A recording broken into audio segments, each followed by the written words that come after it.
apa semacam belajar dari Bu Sari tips menjadi peneliti kelas dunia gitu ya. Kebetulan beliau ini sekarang sedang bertugas di sebuah universitas kelas dunia ya di UK, York University. Saya bisa perkenalkan sedikit. Ibu Sari ini eh, merupakan research fellow pada Departemen Kimia ya, betul ya, di York University. Kemudian beliau mengenyam pendidikan PhD di University of North Carolina, Amerika Serikat, kemudian pendidikan master di University of Melbourne di Australia. Eh, Research interest beliau itu ada di pembentukan dan transformasi aerosol organik serta sumber-sumber gas, fase gas di daerah perkotaan ya. Kemudian selain itu juga interestnya ada di dalam transformasi biomasa pada aerosol dan mikroplastik ya, dan dampaknya terhadap kualitas udara baik indoor maupun outdoor gitu. Tapi hari ini mungkin kita tidak akan membahas tentang udara secara spesifik, tapi lebih ke belajar dari pengalaman beliau bagaimana melakukan riset ya, mungkin sharing experience bagaimana riset ekosistem riset di UK, di York University, dan apa yang bisa kita pelajari sebagai peneliti muda yang ada di emerging countries ya, seperti Indonesia ini, di mana kita juga banyak berpartner dengan UK dan mudah-mudahan ke depan hubungan antara UK dengan Indonesia dan secara khusus York University dengan ITB juga bisa lebih erat. Mungkin sekilas aja dari saya, Mangga, Ibu Sari silahkan. Tempat dan waktu kami persilahkan. Mangga mau pakai ini atau enggak? Bisa? Oke. Terima kasih atas introduction-nya dari Bu Asti. Saya ada sedikit slide tapi bukan ya ini aja lah untuk panduan saja, bisa dibantu.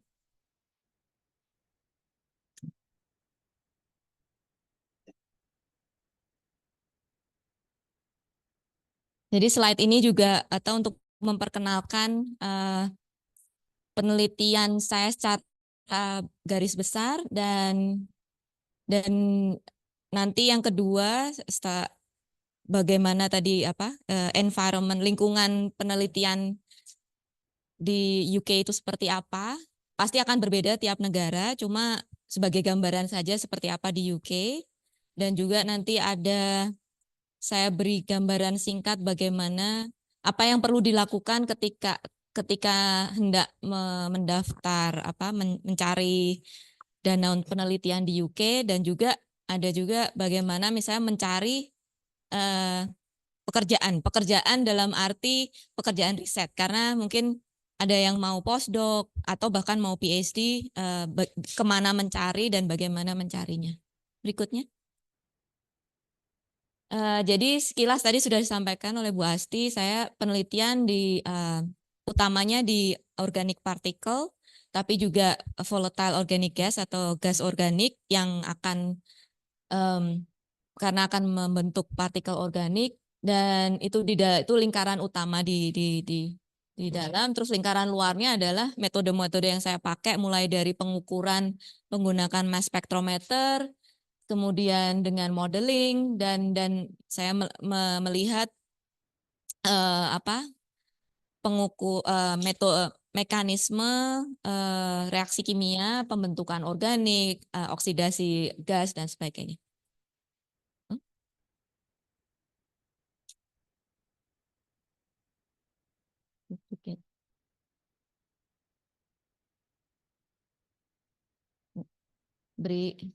Sudah? Oke.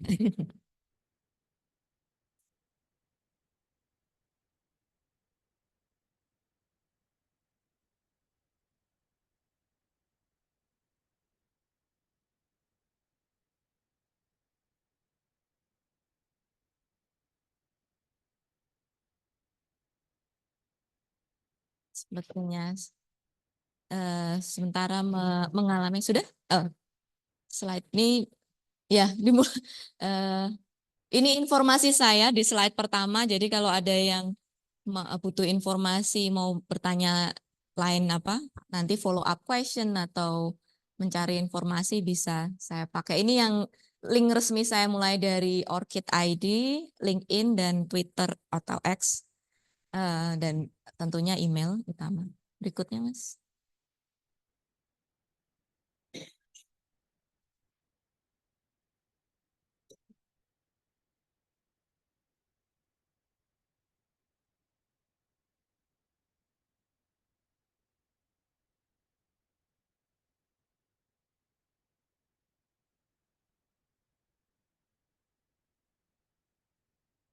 Eh.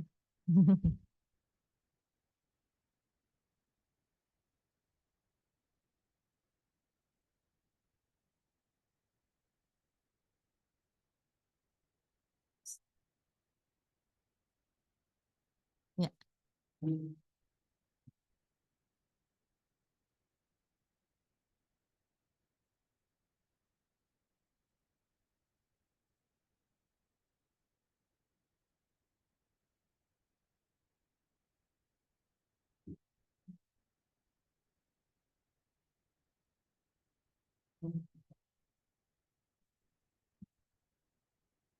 Sudah, ya, oh ya. Maaf biasa. Terkendala teknologi. Sudah berapa tahun kita pakai Zoom tapi tetap aja ada masalah gitu. Selalu di sana juga sama aja, nggak hanya di Indonesia. Ini ya tadi mungkin buat yang di online belum lihat ini slide ini hanya menunjukkan summary penelitian topik penelitian yang sudah saya kerjakan organic particle dan organic gas dan dengan metodenya dari mulai model sampai mass spectrometer, terus mekanisme, kemudian molecular level, terus dan di backgroundnya itu saya ambil foto-foto apa ya lokasi studinya saya ada yang dari peatland gitu kebakaran lahan gambut, kemudian untuk yang di pantai itu sebenarnya untuk merepresentasikan mikroplastik yang dari apa karena kebanyakan mikroplastik dari laut juga ada. Terus ada kota-kota gitu. Itu ada kota yang di bawah kiri itu kota di Manchester, yang bawah kanan tuh Bradford. Itu dua-duanya di UK. Berikutnya, tadi sudah disampaikan juga saya pendidikan S1 di Indonesia, kemudian S2 saya ke Melbourne dan di sana mulai meneliti tentang PM, particulate matter, pakai model. Kemudian S3 saya di University of North Carolina, Chapel Hill di Amerika, penelitian tentang organic particle. Kemudian saya postdoc di Nanyang Technological University di Singapura, penelitian tentang kebakaran lahan gambut. Dan sekarang saya di University of York sudah 2 proyek sekarang. Proyek kedua jalan. Jadi yang proyek pertama tentang molecular level organic particle komposisinya.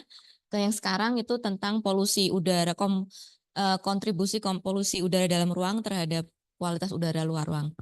Berikutnya, jadi dari hasil saya penelitian kalau untuk master level nggak ada ya, cuma tesis aja. Tapi untuk di US waktu PhD saya ada 5 paper di Singapura dari postdoc saya ada 3 paper.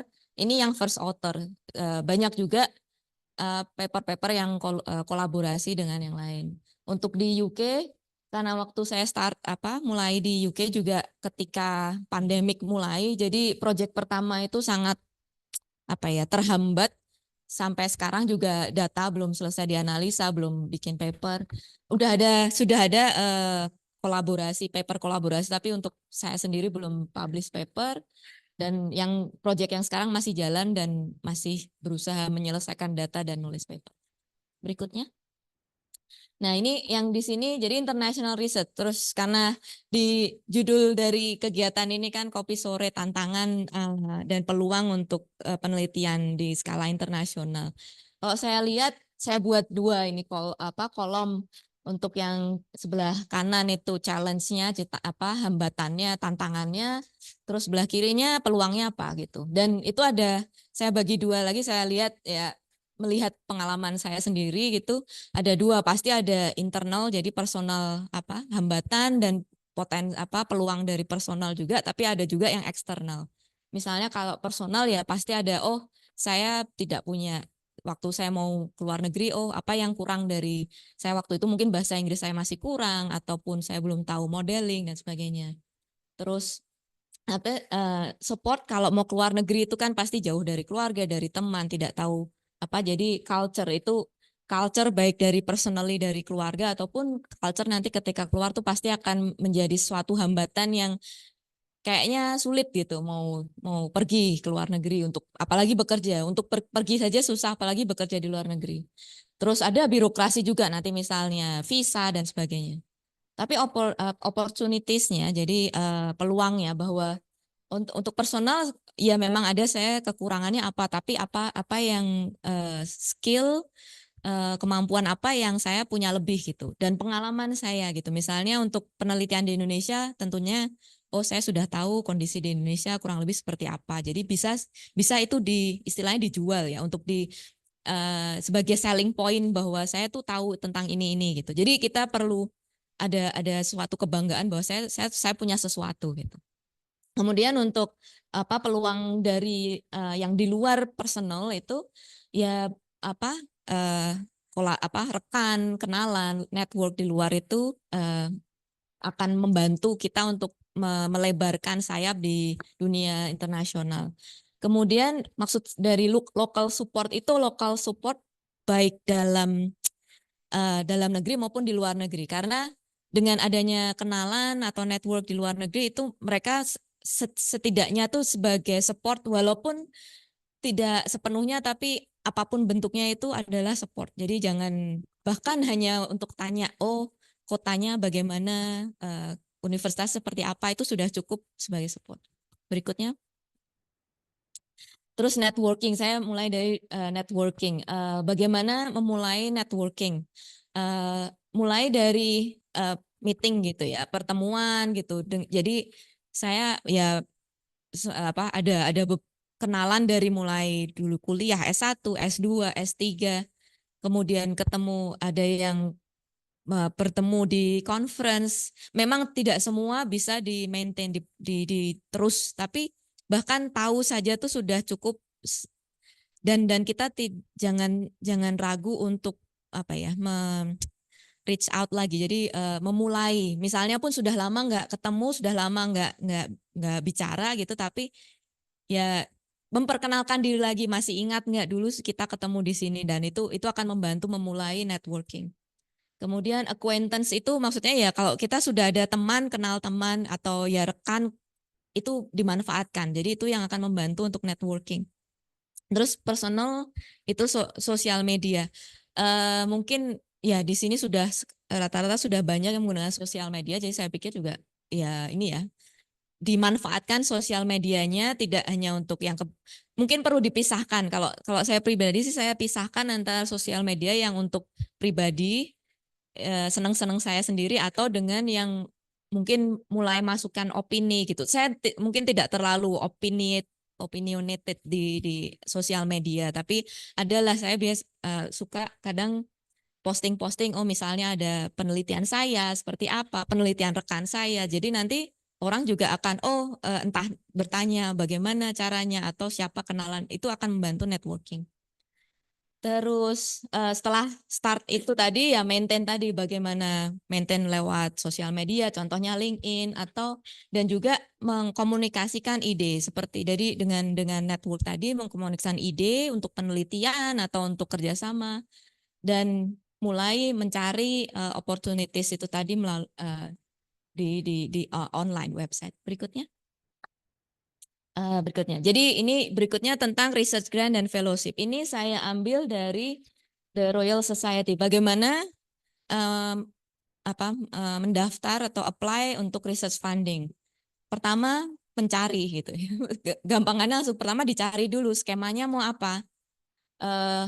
Terus yang kedua skema, nanti saya tunjukkan bagaimana di mana mencari skema apa untuk pendanaan dana penelitian. Terus yang kedua, di skema itu pasti akan disebutkan apa yang eligible. Jadi eligibility itu ya apa yang apakah kita masuk ke dalam profil penerima dana penelitian itu atau tidak. Kemudian selain kita personal secara sebagai peneliti, kita harus meng-cross check apakah hostnya juga eligible untuk menerima dana penelitian tersebut.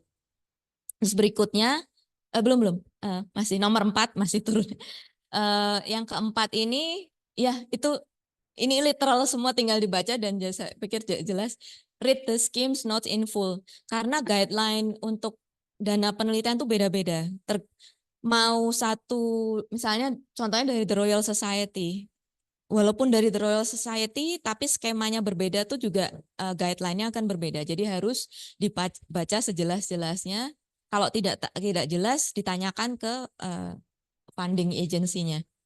Kemudian yang kelima mendiskusikan niat. Jadi ide tadi yang saya bilang communicate idea eh, dengan hostnya. Jadi misalnya dari sini dari ITB contohnya eh, mau meneliti tentang topik A di Inggris. Terus mau hostnya setelah jadi harus proaktif sendiri. Mungkin mencari beberapa host yang cocok kalau penelitian topik A. Kemudian dikomunikasikan dengan host-host tersebut. Saya mau meneliti tentang ini. Apakah mereka tertarik hosting ini apa peneliti dari Indonesia ini kalian gitu ya. Kalau sudah nanti akan berjalan itu diskusi apa baiknya bagaimana dan sebagainya. Terus yang nomor 6, poin 6 ini dalam diskusi itu juga perlu disebutkan kolaboratornya, misalnya siapa aja. Misalnya Anda ini peneliti dari ITB, tapi nanti mau juga kolaborasi dengan hostnya, oke, dari contohnya misalnya University of York di UK, tapi nanti juga mau kolaborasi dengan Malaysia, mungkin dari UKIM dari Malaysia, contohnya aja gitu. Tapi itu perlu disampaikan karena nanti terkait dengan banyak hal, misalnya budgeting, terus pendanaannya nanti harus kemana dan inilah paperwork. Intinya paperwork itu juga perlu. Terus itu yang paling bawah saya bold di bawah itu ya start as early as possible. Jadi memang kalau dibilang ya nggak ada waktu apa-apa dan kadang taunya juga terlambat. Tapi kalau kita mulai dari awal itu akan lebih karena ini banyak mungkin apa tiap-tiap ini tuh nggak bisa langsung dapat jawaban dari host nggak bisa langsung dapat jawaban dari kolaborator nggak bisa langsung. Jadi perlu waktu yang panjang berikutnya. Nah, ini sekarang fokus ke UK karena pengalaman saya banyak, ya saya ada pengalaman di Singapura dan Amerika, tapi untuk saat ini karena saya di UK akan saya paparkan yang UK saja. Jadi untuk UK itu badan utama untuk yang membawahi penelitian itu adalah UK Research and Innovation atau UKRI. Dan di bawah UKRI ini ada beberapa council, jadi lembaga penelitian di bawah UKRI. Nah, ini ada yang Science and Technology, ada Arts, Humanity, Engineering, dan sebagainya. Dan ini nanti kembali lagi topiknya, cocoknya masuknya mana. Kalau cocoknya masuk misalnya gitu penelitian pengaruh polusi udara ke kesehatan atau kesehatan ibu dan anak dan sebagainya, mungkin lebih cocok ke medical, ada medical research. Itu ada juga BBRRC, misalnya mau melihat bagaimana sistem obat delivery obat atau dan sebagainya atau development atau vaksin dan sebagainya, bisa juga antara MRC atau biotechnology and biological science. Jadi tergantung nanti di tiap konsil tuh ada informasi deskripsi apa sih remit mereka. Remit tuh ya apa scope cakupan penelitian di bawah konsil tersebut. Selanjutnya agak kecepatan. Nah ini apa yang di belakang ya. Ini adalah di websitenya UKRI, misalnya googling aja, search itu UKRI Funding Finder itu ada. Jadi ada tab untuk Funding Finder dan ini bisa di sebelah apa ya kolom yang paling kiri itu nanti ada bisa dipilih council yang mana atau jenis fundingnya yang fellowship atau grant gitu. Dan itu bisa juga dipilih misalnya yang masih buka open saat ini sedang menerima aplikasi yang upcoming jadi masih di masa depan atau bahkan yang close. Mungkin dipikirnya ngapain gitu ya ngelihat apa yang close. Lihat yang close itu penting untuk melihat karena kadang funding ini akan reguler tiap tahun. Jadi kalau belum muncul nih pengumuman untuk yang akan datang tapi yang close tahun ini itu sudah ada beberapa. Jadi bisa dipersiapkan itu tadi kembali lagi ke awal yang tadi saya bilang start as early possible. Jadi udah lihat tahun ini nih ada skema penelitian yang sudah tutup, baru saja tutup yang bisa meneliti untuk polusi udara misalnya. Mungkin tahun depan akan muncul lagi. Walaupun itu masih mungkin tapi kita anggap ya coba aja mungkin aja muncul. Jadi disiapkan dari tahun ini setahun sebelumnya. Berikutnya, Mas. Ini selain UKRI ada The Royal Society juga ada dana penelitian macam-macam juga, bahkan industri, dan bisa carer segala. Jadi carer tuh carer grant itu kadang gini, jadi buat terutama ibu-ibu, bisa juga bapak ya, karena jadi carer yang istilahnya ambil cuti dari karirnya untuk membesarkan anak, untuk atau bahkan yang mungkin sakit ya. Jadi bisa kembali lagi, itu kembali lagi untuk penelitian, memulai karir lagi dengan mendapatkan dana ini contohnya. Berikutnya, yang satu lagi British Council. Ini juga British Council tidak terlalu banyak, cuma British Council karena dia ada apa ya, rata-rata British di setiap negara itu ada British Council. Jadi selain embassy biasanya ada British Council, dan mereka sering ada dana-dana untuk penelitian. Skemanya tidak jumlahnya tidak terlalu besar, tapi malah bisa mencakup banyak negara. Berikutnya. Nah, ini tadi sewaktu itu tadi mencari fundingnya. Kemudian tadi kan ada poin untuk mendiskusikan kepada host institusi. Ini saya ambil contoh dari University of York. Kita ada namanya research support. Jadi ini contoh dari University York, tapi saya pikir semua universitas di UK ada gitu seperti ini. Jadi ada tim yang memfasilitasi untuk komunikasi aplikasi research. Dan mereka bukan peneliti. Mereka bisa mungkin rata-rata PhD, punya gelar PhD, tapi mereka sudah role-nya itu, fungsinya itu adalah mensupport peneliti. Jadi mulai ada itu contohnya pre-award, RED team itu Research Environment Development Team, terus post-award team. Jadi pre-award research and saya mulai dari tengah RED team itu research itu biasanya mereka yang itu tadi diskusi, topiknya cocok nggak ya dengan universitas ini, kita bisa kita punya alat ini, tidak punya alat. Jadi itu yang akan komunikasi di awal dengan calon aplikan. Kemudian pre-award team itu nanti kalau misalnya sudah nih, oke, kita sudah siap mau aplikasi dana penelitian ini dengan ITB dengan University of York. Nanti akan disalurkan ke pre-award team untuk memulai proses aplikasi tadi itu. Kan ada mengisi formulir ini, membuat proposal, membuat dana penelitian, membuat Gantt chart, timeline proposal dan sebagainya, itu nanti akan disupport oleh pre-award team. Dan pre-award team ini rata-rata itu mereka tahu guideline itu tadi. Memang kita sebagai aplikan harus membaca guideline detail, tapi kadang kan interpretasi itu kadang bisa kemana, apalagi kalau bukan native speaker gitu. Jadi bahkan yang native speaker aja kadang juga nggak ngerti ini maksudnya kalimat ini apa sih, atau maksudnya pendanaan boleh membiayai travel tapi tidak boleh memberi gaji. Ini maksudnya gimana? Nah itu terus ini maksudnya partner atau kolaborator tuh bedanya apa? Nah itu pre-award team ini biasanya yang lebih karena mereka pengalaman sudah tiap tahun aplikasi dengan beberapa aplikan yang berbeda.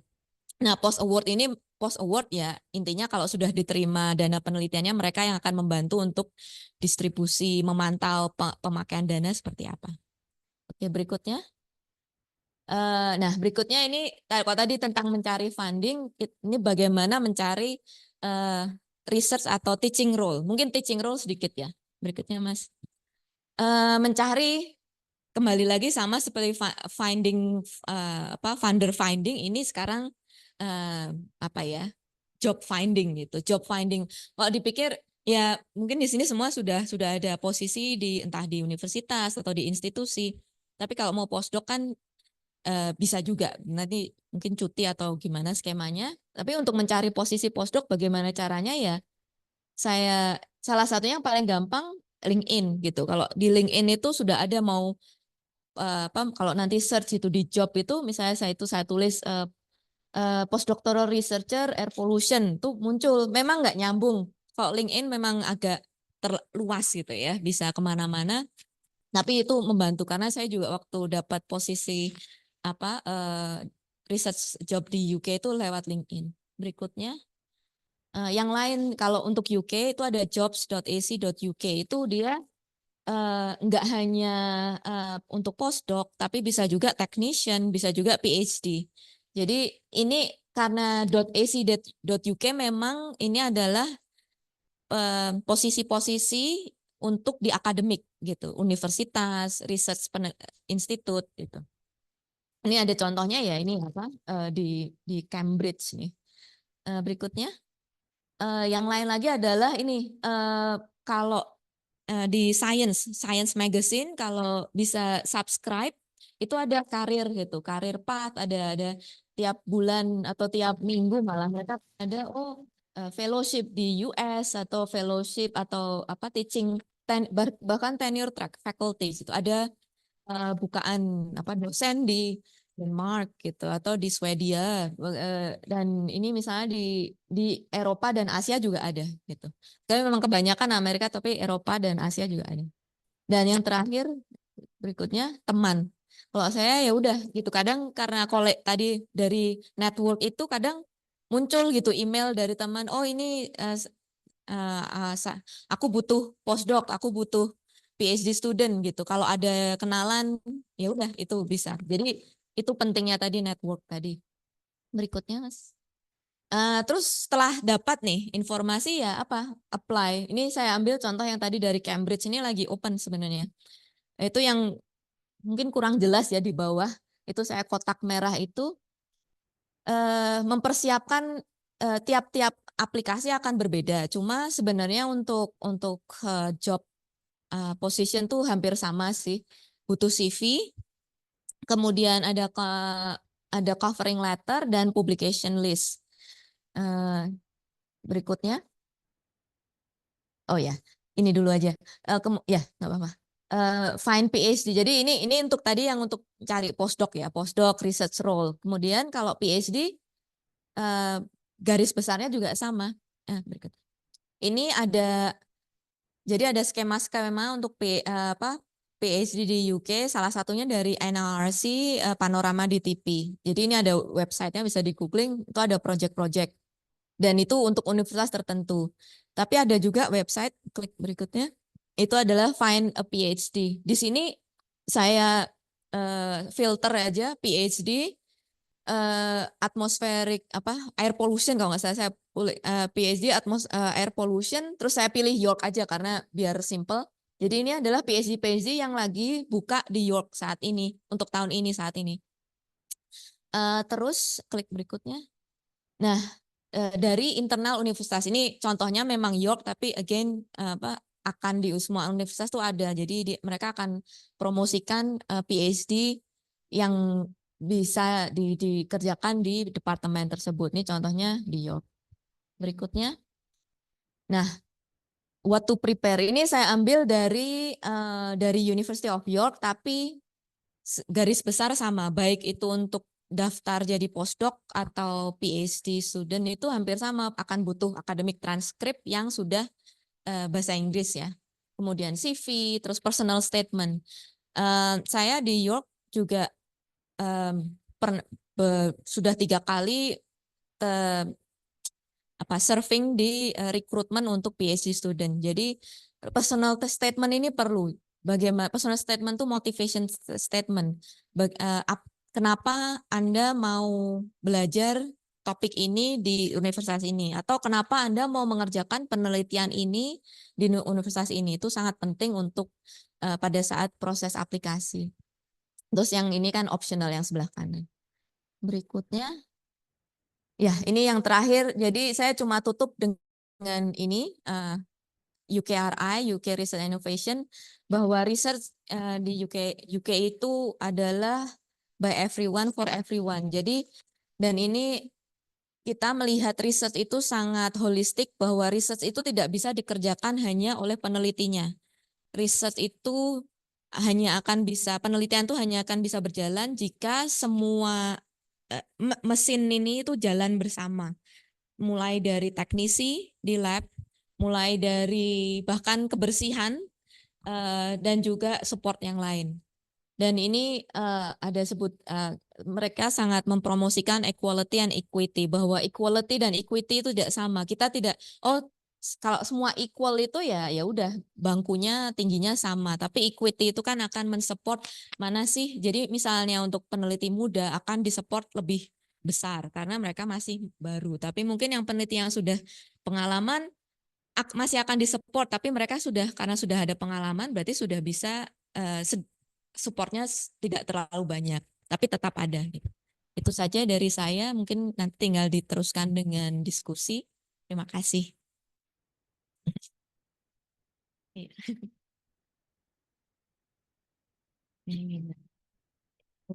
Terima kasih banyak Mbak Sari tadi. Wah, iri nggak ya? Dengan ekosistem kita mungkin duduk aja ya. Bisa kelihatan ya Mas Siti mau duduk. Ya, tadi melihat ekosistem riset yang mature gitu ya, luar biasa, sangat suportif sekali. Tapi saya pikir Indonesia juga mungkin on the way gitu ya. Oke, mungkin tadi gimana? Mungkin sebelum saya tanya jawab dengan Mbak Sari, apakah ada pertanyaan dari teman-teman? Boleh loh, dari Zoom juga mungkin mau dimonitor Mas. Apakah ada pertanyaan bisa di raise hand gitu ya atau di chat boleh Mangga? Oh iya, mungkin yang di ruangan boleh ambil kopi karena ini kopi sore judulnya ya. Jadi bisa sambil ngopi-ngopi santai aja gitu. Iya. Iya, boleh boleh. Silakan. Baik, belum ada pertanyaan? Ya, baik ya. Kalau gitu kita ngobrol-ngobrol ya. Tadi saya ada penasaran nih. Saya ingin highlight juga sebelum bertanya mengenai networking ya. Itu mungkin pengalaman personal, saya endorse apa yang Ibu Sari bilang karena saya ingat waktu sama Bu Indah kita pernah ke Phuket, Bu, inget nggak? Itu bertahun-tahun yang lalu ya. Kemarin saya di email sama salah satu profesor orang Amerika yang sekarang di Thailand. Dia bilang pokoknya intinya dia minta saya jadi reviewer jurnal. Terus saya ingat namanya, terus saya tanya, kita pernah ketemu nggak ya di Phuket? Oh iya, kamu dulu masih student, dia bilang gitu.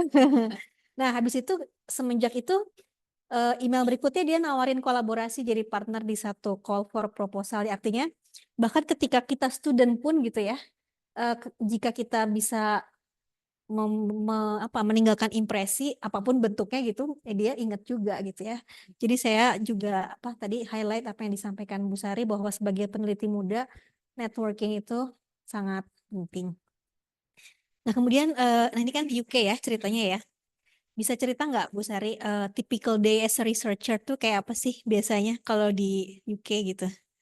Apa yang dilakukan itu? Iya, untuk di UK mungkin kalau peneliti ya, di sini misalnya contohnya di Atmospheric Chemistry Lab itu kita peneliti itu ya ada yang postdoc, tapi PhD student tuh sudah dianggap sebagai karena mereka kan training untuk jadi peneliti ya. Hari-harinya tiap hari mungkin lebih fleksibel. Jadi ada yang memang disebutnya morning person ya mereka datang pagi gitu jam 8 sudah siap di kantor di lab. Tapi ada yang baru mulai mungkin jam 10, jam 11 gitu. Tapi intinya di sana secara garis besar tentunya tidak semua sama tapi intinya supervisor di sana memberikan kesempatan untuk peneliti itu untuk mengatur jadwalnya sendiri. Tentu dikomunikasikan misalnya, oh saya akan ini juga pengalaman dari COVID, terutama setelah COVID pandemik, kita banyak kerja di rumah juga.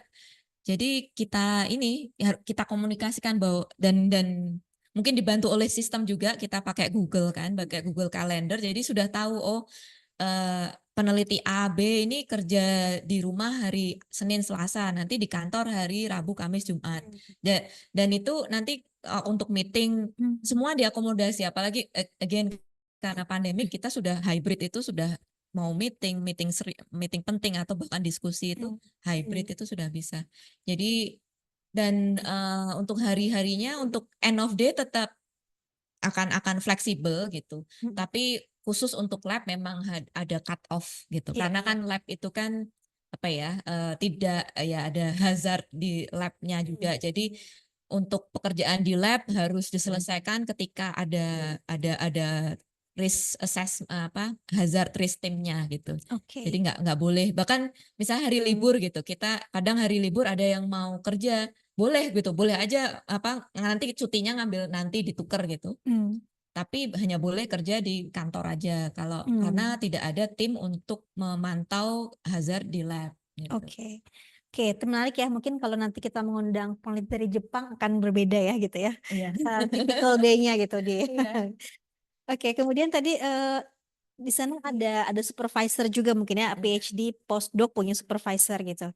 Nah, pertanyaan saya mungkin lebih ke kita kan peneliti muda ya. Saya maunya muda nih gitu.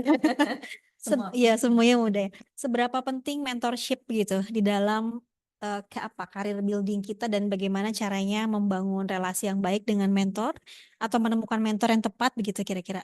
Ya.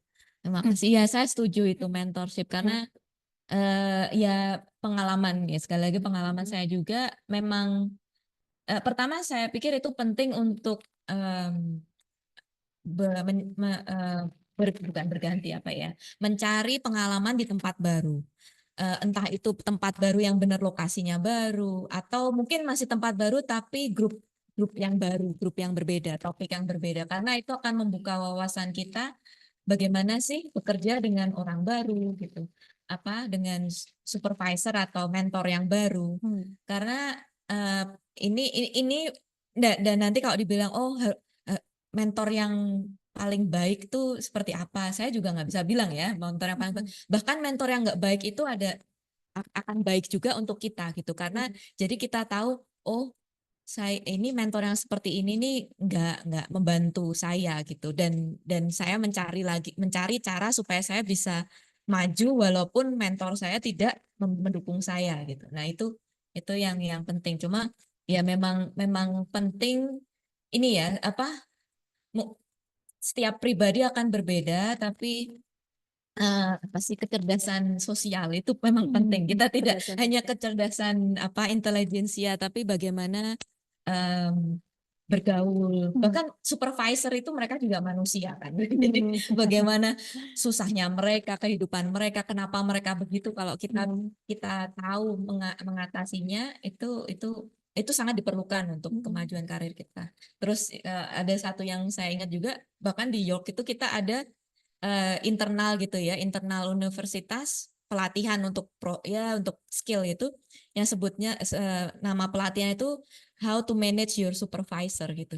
Jadi bukan hanya supervisor atau atasan yang memanage kita, tapi bagaimana kita memanage mereka. Memanage mereka itu dalam arti mengerti ekspektasi mereka tuh apa sih. Kalau memang mereka meminta kita, oh kerjakan ini. Apakah iya kita harus selalu bilang iya? Kapan saatnya kita bilang tidak? Nah, terus nanti bagaimana mengkomunikasikannya tanpa menyebabkan itu menghambat mungkin karir kita atau kehidupan kita di selanjutnya gitu. Itu namanya memanage dari komunikasi gitu. Karena memang saya lihat juga dari ya pengalaman sebagai ya saya di mentor gitu punya line manager tapi saya juga memanage beberapa undergrad student master itu ya memang ya kadang ya manusia gitu ada yang ini akhirnya memang perlu komunikasi yang baik bagaimana memanage ekspektasi satu sama lain gitu. Itu sepertinya topik kopi sore berikutnya tuh ya, supervisor. Karena itu menarik sekali, terutama tadi bagian menjadi asertif itu mungkin adalah sebuah skill yang harus dilatih juga gitu ya. Itu kombinasi dari balance antara confidence dan juga humble gitu ya, humble ya gitu ya. Rendah diri, rendah hati. Sulit. Iya baik. Tadi ngomong-ngomong soal social skill ya gitu ya.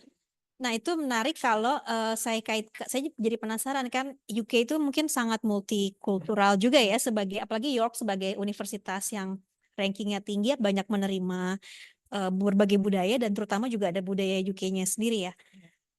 Apakah itu pernah menghambat atau mendorong gitu ya? Atau gimana? Apakah multikultural itu menghambat Atau malah menjadi atau gitu. Kalau saya bilang sih lebih harusnya sepertinya sih mendorong ya. Memang untuk York sendiri tidak semultikultural London. contohnya. Memang Oke. itu secara demografi saja, bukan masalah universitasnya tidak menerima international student. Cuma bahkan mungkin di sini tidak terlalu banyak yang tahu University of York, mungkin lebih tahu Cambridge, Oxford gitu. Jadi dan Cambridge, Oxford itu lebih dekat ke London, atau mungkin Imperial College itu yang mungkin terkenal gitu. Bahkan universitas saya waktu di US pun juga tidak terlalu terkenal di Indonesia. Di Indonesia mungkin kenalnya Harvard, Yale dan sebagainya.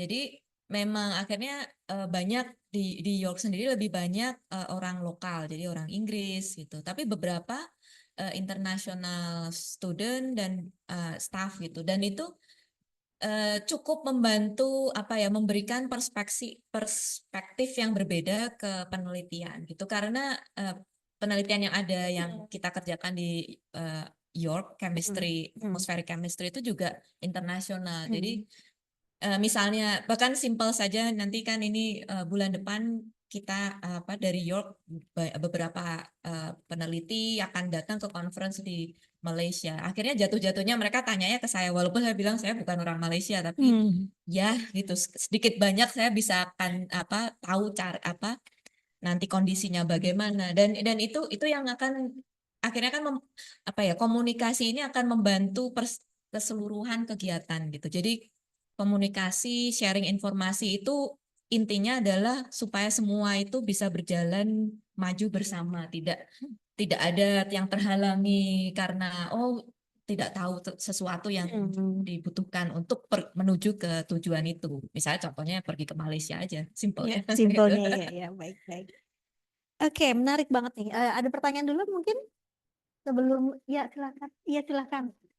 Bacanya Saya baca. dari Oke. Saya bacain aja ya. Oke, ini pertanyaan yang mungkin ada di benak kita semua ya. Apakah studi PhD di UK luaran sebagai student itu sampai lulus harus ada tuntutan publikasi? Apakah ada specific requirements kayak KIBRA, harus berapa buah? Nah, seperti itu. Dan kemudian progress report ke profesor seperti apa sistemnya? Apakah ada weekly meeting atau mungkin ada milestone gitu seperti progress seminar? Iya. Untuk di UK sendiri tidak ada keharusan untuk publikasi Bahkan di PhD?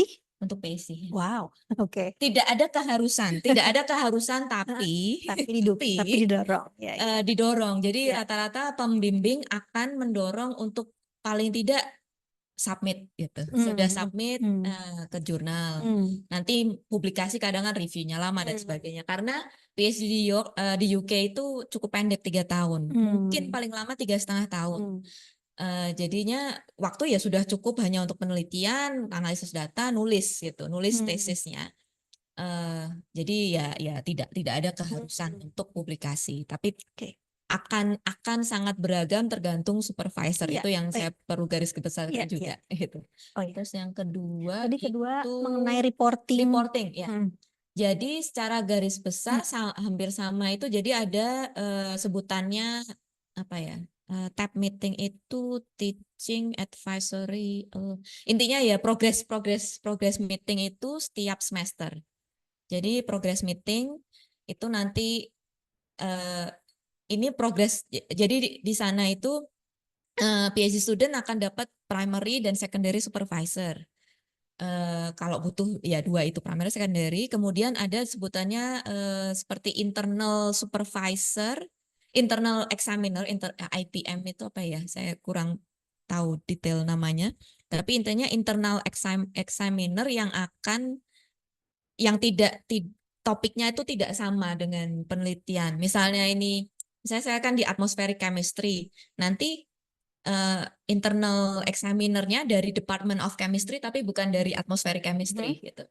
Nah, itu 3 orang ini yang akan menerima akan mengevaluasi perkembangan tiap semester. Gitu. Jadi akan dilihat untuk tahun pertama biasanya akan lebih lunak karena tahun pertama kan masih baru mulai. Tapi begitu tahun kedua itu akan benar-benar dilihat apakah progres atau enggak. Nanti akan dikritisi gitu. Misalnya penelitiannya kok masih belum jalan, kok datanya baru segini yang dikerjakan. ini dan sebagainya. Dan jadi mahasiswa S3 juga harus bikin laporan. Biasanya sih nggak terlalu banyak, mungkin sekitar ya akan berjalannya waktu akan bertambah. Jadi tadinya mungkin cuma literatur review 3 halaman untuk tahun pertama gitu. Kemudian sudah mulai penelitian jadi 10 halaman dan nanti bertambah. Itu seperti itu. Nah, itu untuk yang resminya. Dan itu harus dilakukan tiap semester ada jadwal untuk submit report progress dan meeting progress. Tapi untuk supervisory dengan supervisor memang again kembali lagi ke supervisornya, ada yang memang minta ketemu tiap minggu, ada yang ketemu seperlunya saja, ada ya itu sangat beragam Sangat beragam ya. untuk individual apa ya meeting. Oke. Ya mungkin for your information, kita tuh di ITB S2 diwajibkan keluar publikasi. Jadi saya tadi amazed juga, oh PhD bahkan enggak ya gitu. Tapi maksudnya secara resmi gitu ya, walaupun tergantung supervisor. Oke, baik, ada pertanyaan lagi mungkin? Ya silakan Mbak, siapa namanya Mbak? Ayu. Putri, iya sorry, maaf, jauh ya. Silakan, silakan.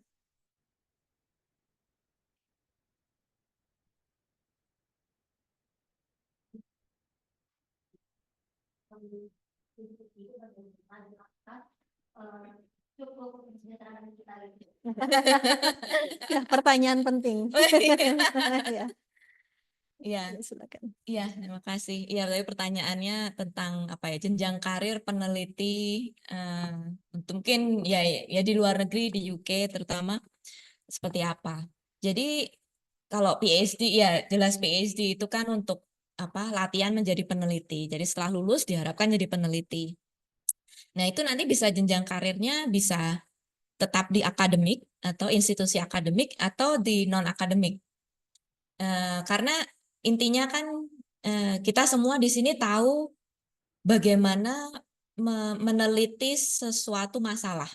Jadi pertama biasanya peneliti itu tanda-tandanya itu apa ya?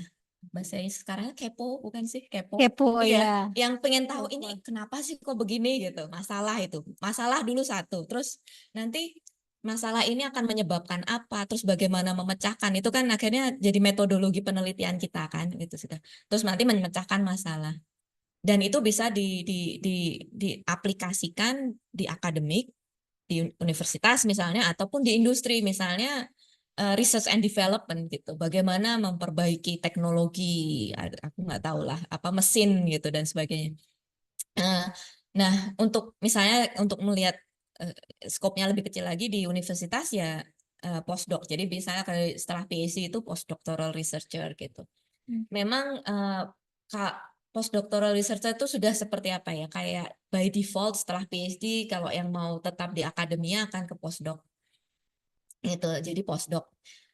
Tapi yang perlu diperhatikan di sini bahwa memang postdoc itu adalah bukan pekerjaan yang tetap itu apa ya pekerjaan by project gitu karena berdasarkan fundingnya misalnya fundingnya 3 tahun ya berarti pekerjaannya gajinya hanya cukup untuk 3 tahun dan gaji untuk postdoc sudah ada apa ya standarnya. Jadi udah ada standar untuk S3 karena dilihatnya level pendidikannya S3 level pendidikan segini gajinya segini dan nanti ada scale-nya juga berbeda. Misalnya kalau khususnya untuk di UK kalau di London itu scale-nya gajinya lebih tinggi karena memang biaya hidupnya di sana lebih tinggi. UMR lah ya. UMR-nya beda gitu kalau di sana. Tapi itu sangat ya cukup lah untuk postdoc itu untuk hidup untuk sewa rumah, apa sewa apartemen, makan dan sebagainya, jalan-jalan tuh saya bilang cukup gitu. Cuma memang yang perlu diingat lagi hanya 3 tahun, 2 tahun, 3 tahun tergantung lama proyeknya.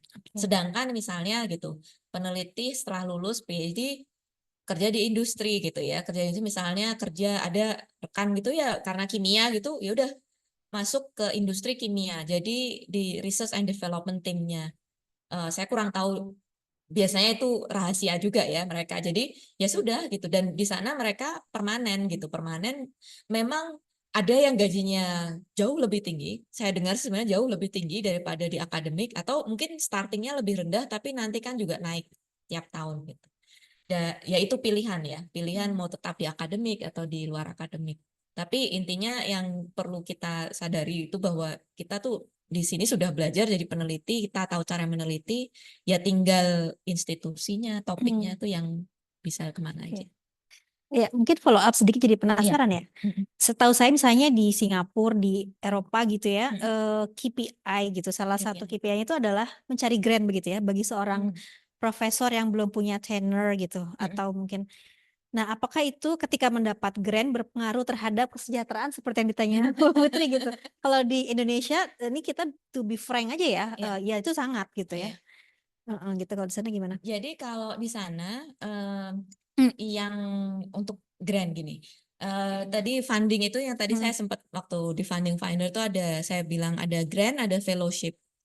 Jadi postdoc itu tidak dianggap, walaupun sudah jadi peneliti gitu, tapi dianggap tidak independen, belum bisa menjadi peneliti independen. Jadi belum bisa apply grant. Oke, sebagai postdoc ya.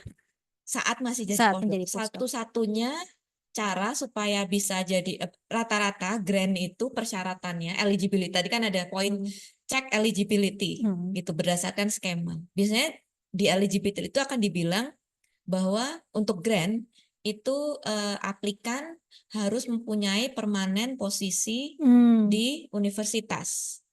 Atau mungkin yang agak baik, agak lunak itu mempunyai kontraknya lebih lama dibanding dengan grant yang akan di-apply. Akhirnya jatuh-jatuhnya karena tadi yang saya bilang bahwa postdoc itu tergantung kontrak, berarti kan posisi kita tidak permanen dan itu tidak bisa. Jadi langsung itu nggak bisa nih, nggak eligible. Satu-satunya ada dua cara supaya bisa apply grant, bisa jadi intinya bisa jadi permanen itu jadi lecturer gitu. Kalau di sini ya asisten profesor, asisten ahli ya itulah jadi dosen itu salah satu cara, karena begitu jadi dosen berarti kan akan permanen di universitas tersebut dan bisa mulai apply grant. Yang kedua itu melalui fellowship gitu. Jadi kalau jadi lecturer kan jadi istilahnya jalurnya tuh jalur pendidikan. Jadi nanti pasti harus ngajar dan penelitian. Komponen itu harus dikerjakan kan. Belum lagi nanti citizenship, sama sih sebenarnya. Citizenship itu pengabdian masyarakat, pengabdian institusi lah. Gitu. Itu 3 komponen itu harus dipenuhi. Itu kalau lewat jalur lecturer untuk jadi permanen. Tapi jalur berikutnya itu fellowship, itu jadi mendaftar, mendapat fellowship untuk melakukan penelitian mandiri. Jadi ini adalah saat di mana saya sudah siap menjadi peneliti mandiri, beri saya uang untuk meneliti topik ini. Nah, topiknya ini akan di-assess bahwa ini topik ini memang topik yang cocok untuk fellowship. Topiknya tuh bukan, kalau grant itu kan biasanya kita kolaborasi. Jadi misalnya Bu Asti penelitian, kita meneliti bareng, nanti Bu Asti bagian sub A, saya sub B gitu. Tapi nanti bisa sendiri, mandiri, tapi nanti bisa digabungin jadi apa gitu. Tapi kalau fellowship tuh biasanya udah sendirian aja, saya sendiri untuk saya mau meneliti aja gitu. Saya nggak nanti saya minta tolong Bu Asti untuk membantu samplingnya atau analisis, tapi Bu Asti nggak bisa meneliti bersama saya. Ini cuma kayak bantuan. Nah, itu fellowship. Nah, setelah fellowship baru kita dianggap sebagai peneliti yang mandiri dan bisa mulai apply grant, dan itu nanti baru bisa mulai tadi kolaborasi dan sebagainya. Dan posisi saya seperti tadi memang ditulisnya research fellow gitu, tapi research fellow saya belum independen juga gitu, karena saya masih ya based on project gitu. Research fellow itu jadi di University of York. Mungkin tambahannya, jadi di sana researcher itu, jadi kita di universitas itu ada profesor yang academic profesor sama research profesor. Jadi academic profesor tuh ya profesor yang ngajar dan peneliti. Nah, research profesor tuh yang penelitian aja. Mereka mungkin ngajar tapi bantu-bantu aja, ngajarnya tuh nggak harus gitu. Jadi saya bantu modul ini, tapi nggak harus. Nah, itu jalurnya ya itu tadi berdasarkan waktu kalau masuknya teaching lecturer ya nanti jadi academic professor. Kalau masuknya dari fellow bisa sebenarnya bisa hanya research aja, tapi bisa juga lebih banyak ngajarnya, lebih terserah. Oke. Nah, untuk postdoc ya apa ya ini Oke. jenjangnya itu tadi. Iya, iya, menarik ya. Jadi mangga yang memikirkan mau berkarir ya di UK gitu ya. UK. Itu ada jalur-jalurnya gitu ya. Ada akademik dan ada melalui research tadi startingnya di Iya. apa postdoc mungkin ya setelah Iya. PhD atau research fellow. Tapi yang pasti sekolah dulu ya gitu ya. Iya. Yang pasti gitu. Oke, terus kemudian ada pertanyaan lagi nggak? Mungkin ada ya, coba saya lihat ya. Oh iya nih mungkin relate-nya saya juga ibu-ibu nih Bu. Nih bagaimana memanage waktu ibu untuk keluarga selama di UK mengingat seorang perempuan biasanya memiliki tanggung jawab ganda gitu ya. Tanggung jawab lebih banyak terhadap keluarga gitu tadi pertanyaannya gitu. Iya. Wah. Ya saya mungkin kalau bilang pengalaman pribadi ya tidak ada pengalaman pribadi karena saya masih single gitu. Jadi tidak ada kewajiban kemana-mana gitu. Kewajiban hanya ke diri sendiri. Tapi melihat teman-teman ya kalau rata-rata rekan-rekan saya memang kebanyakan masih single-single juga. Ataupun misalnya menikah ya baru dengan pasangannya saja gitu. Jadi ya semua sibuk sendiri gitu, nggak apa-apa. Tapi lihat mungkin supervisor gitu, ya mereka lihat misalnya yang perempuan gitu, yang supervisor saya waktu starting di York itu perempuan dan punya 2 anak. Ya mereka bisa gitu apa? Ya suami istri kebetulan dua suami istri itu peneliti gitu. Jadi ya kadang-kadang saya lihat oh ya anaknya dibawa ke kantor atau apa suaminya pulang duluan nganterin anaknya main bola gitu pergi bola terus tapi ada waktunya juga memang mereka kalau di UK memang apa ya kita sebutnya work life balance itu sangat ditekankan gitu bahkan kita apa ya frown upon itu kayak di bukan dimarahin kalau kita bekerja ketika liburan itu mesti disentil gitu kok kan kamu cuti gitu ngapain balas-balas email intinya kayak gitu saya beberapa kali kayak gitu so ini kan cuti ngapain buka email gitu udah sana gitu dan oleh karena itu jadinya saya pikir ya keluarga di sana bisa apalagi misalnya liburan gitu sudah jelas begitu apa sekolah libur profesor-profesor tuh banyak yang hilang dari kantor gitu karena mereka ya pergi dengan anaknya gitu atau mungkin nggak pergi kemana-mana tapi paling nggak di rumah dengan anak-anak gitu dan untuk akademik ya memang mungkin sama ya di sini jadi lebih fleksibel juga mereka hanya perlu datang ketika kuliah tapi jamnya kan fleksibel setelah itu bisa pulang dulu jadi kadang oh ya meetingnya diundur jemput anak dulu nanti kalau udah baru meeting itu seperti itu. Oke, berarti kesimpulannya jawabannya satu enabling environment dan partner yang juga suportif gitu ya, jadi berbagi beban gitu ya. Di sana juga kan di sana ada maternity leave tapi ada paternity leave juga. Oh, jadi paternity leave. Suami bisa ambil leave dan bisa ditransfer. Misalnya istrinya kayaknya dengar dari teman tuh bisa cuti sampai 1 tahun yang ibu. Tapi kalau misalnya nggak mau setahun bisa ditransfer ke suaminya. Oh, oke, mewah sekali ya. Mewah banget, oke. Iya, jadi gantian yang di rumah. Iya, gantian yang di rumah. Oke, baik. Ada pertanyaan lagi mungkin? Nggak ada di Zoom. Itu ada lagi apa? Ada lagi? Oke, untuk research grant mungkin ini lebih ke yang di UK ya. Apakah harus ada track record kolaborasi riset dengan UK researcher sebelumnya? Enggak ada.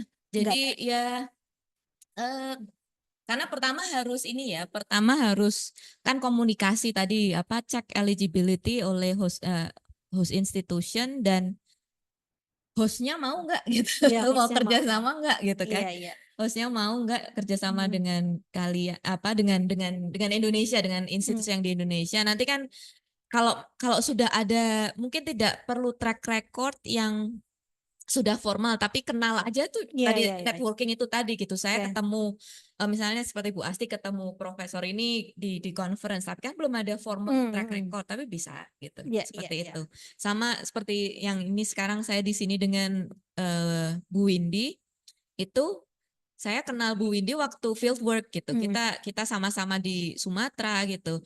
Projectnya beda, tapi kebetulan sama-sama terdampar di tempat yang sama, kenal. Tapi ya udah kita maintain gitu hubungan komunikasi informal.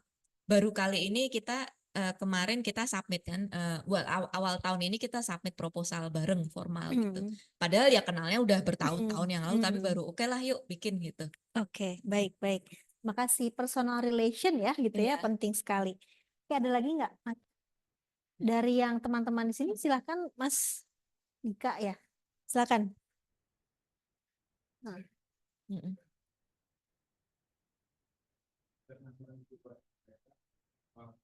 Kalau misal kira-kira pengalaman dia bisa membentuk portofolio yang bagus seperti apa sih Bu? Misal seseorang ini pengalaman waktu program sarjananya dia penelitian tentang air, terus tiba-tiba di S2-nya dia ke udara, ke udara. Nanti ternyata dia tertarik untuk lanjut ke PhD-nya tuh lanjut ke udaranya gitu. Apa kira-kira penelitian sebelumnya tentang air itu bisa membantu untuk personal branding yang ditunjukkan oleh portfolio itu atau mungkin dia idealnya perlu untuk jadi asisten riset dulu berapa tahun gitu, kira-kira seperti apa? Itu untuk membentuk CV-nya Bu ya. Terus kalau yang terkait itu Bu, apa? Jadi ini pertanyaan terkait administratif. Ini terus juga tadi kan saya sempat tahu masalah saya tuh yang contohnya di York itu kan ada paper sama ada statement, personal statement. Iya. Kira-kira yang membedakan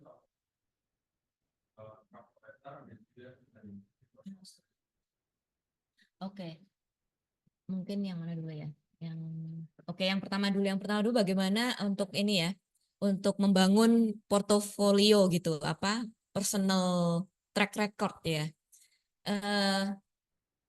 Sepertinya sih tidak ada satu yang harus diikuti, itu nggak ada. Kalau dari saya pribadi, saya lihat berganti topik itu tidak mengurangi potensi untuk meningkatkan, memajukan diri kita gitu.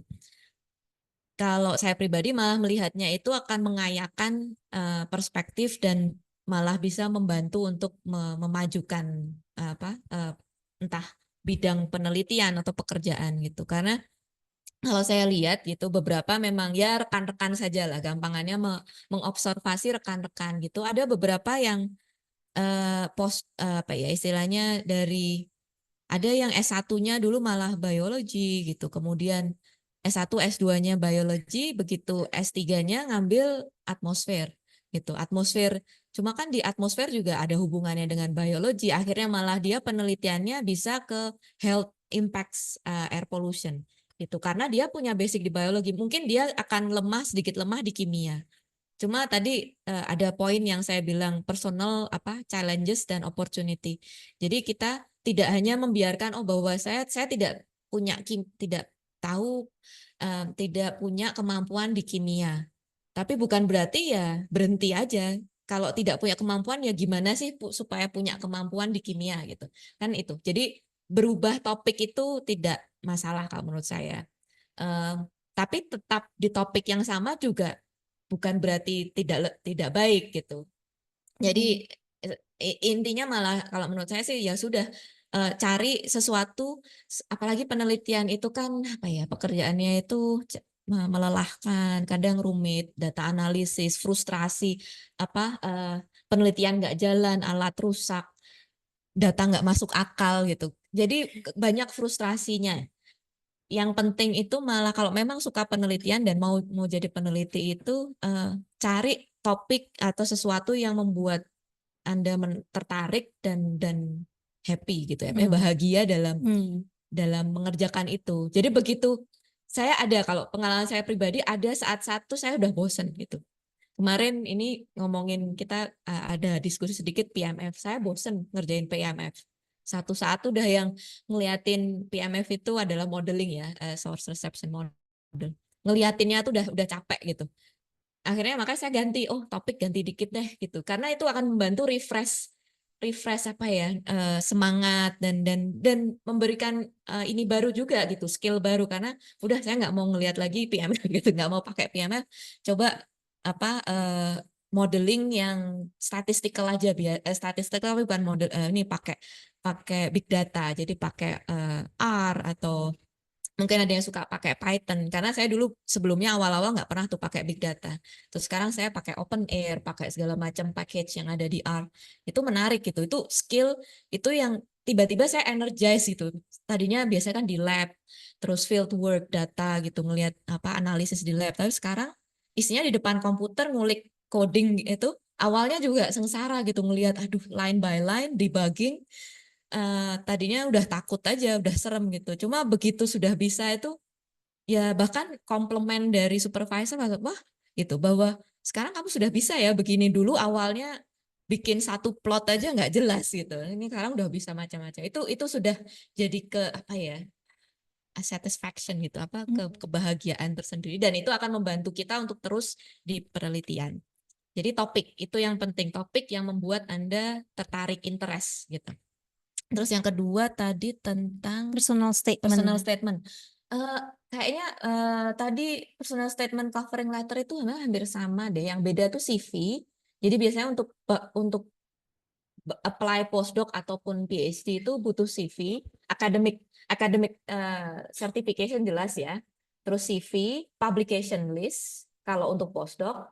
Kalau dan dua-duanya baik postdoc ataupun PhD itu butuh covering letter atau personal statement slash gitu. Maksudnya covering letter itu kan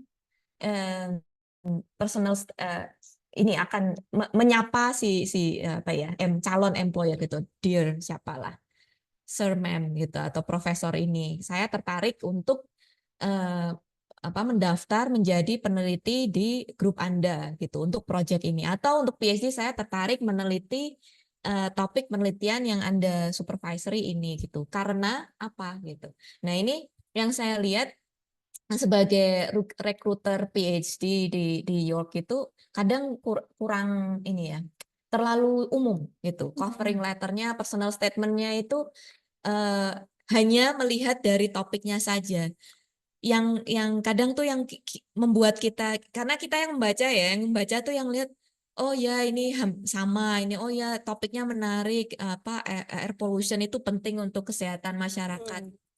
Tapi apa sih, kenapa gitu kamu mau meneliti ini tuh kenapa? Jadi banyak yang malah yang memang kita kasih nilai baik apa lebih itu yang pengalaman saya di kampung saya itu asap masuk ke rumah bikin bapak saya batuk-batuk. Jadi ini apa ada personal, karena personal attachment itu yang akan membantu memotivasi ketika penelitian itu stuck apa ya, terhenti, ada masalah. Yang tadi kembali lagi yang membuat Anda tertarik itu yang akan drive itu tadi. Atau mungkin oh saya sakit asma gitu. Saya pengen tahu kenapa saya sakit asma. Banyak yang penelitian seperti itu. Ada yang saya datang ke apa public lecture dari profesor ini di universitas ini. Sangat menarik sekali. Sejak saat itu saya mau menjadi peneliti. As simple as that gitu. Jadi nggak apa hal-hal personal, makanya disebut personal statement. Apa itu personalnya gitu? Jangan cuma bahas oh ya kan apa kualitas udara atau misalnya apa menyebabkan kerusakan lingkungan. Itu semua kita udah tahu. ChatGPT aja tahu, tapi ChatGPT kan nggak tahu personal apa attachment kita apa.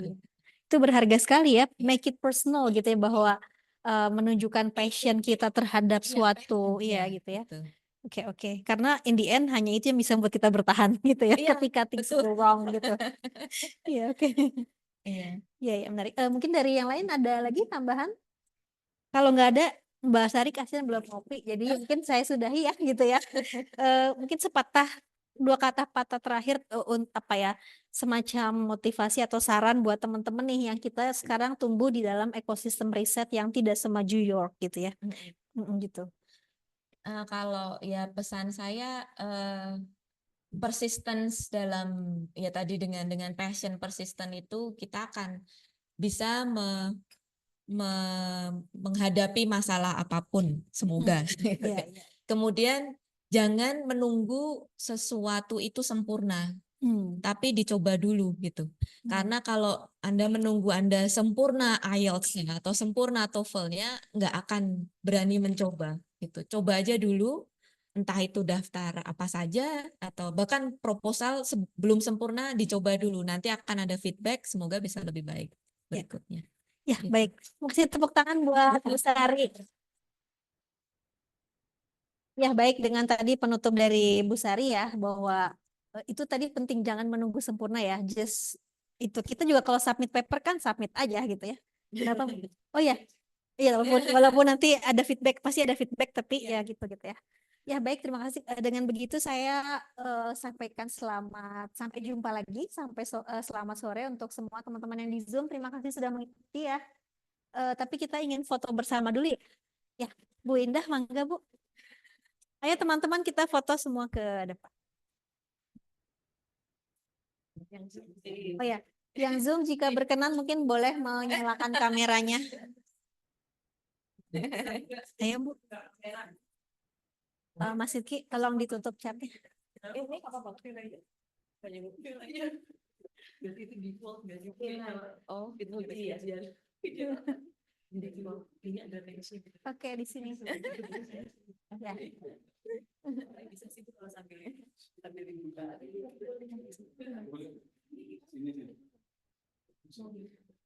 Oh, dari ya. Sebelah sini sebagian, Mang. Aduh, masih pada batuk. Capek ya kemarin. Biar seimbang.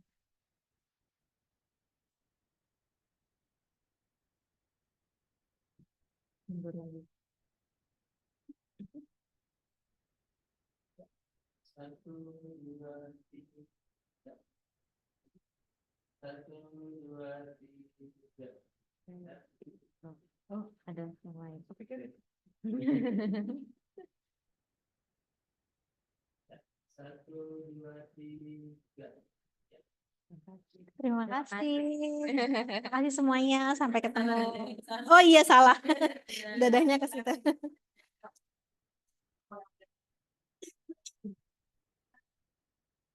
Terima kasih semuanya yang sudah hadir online.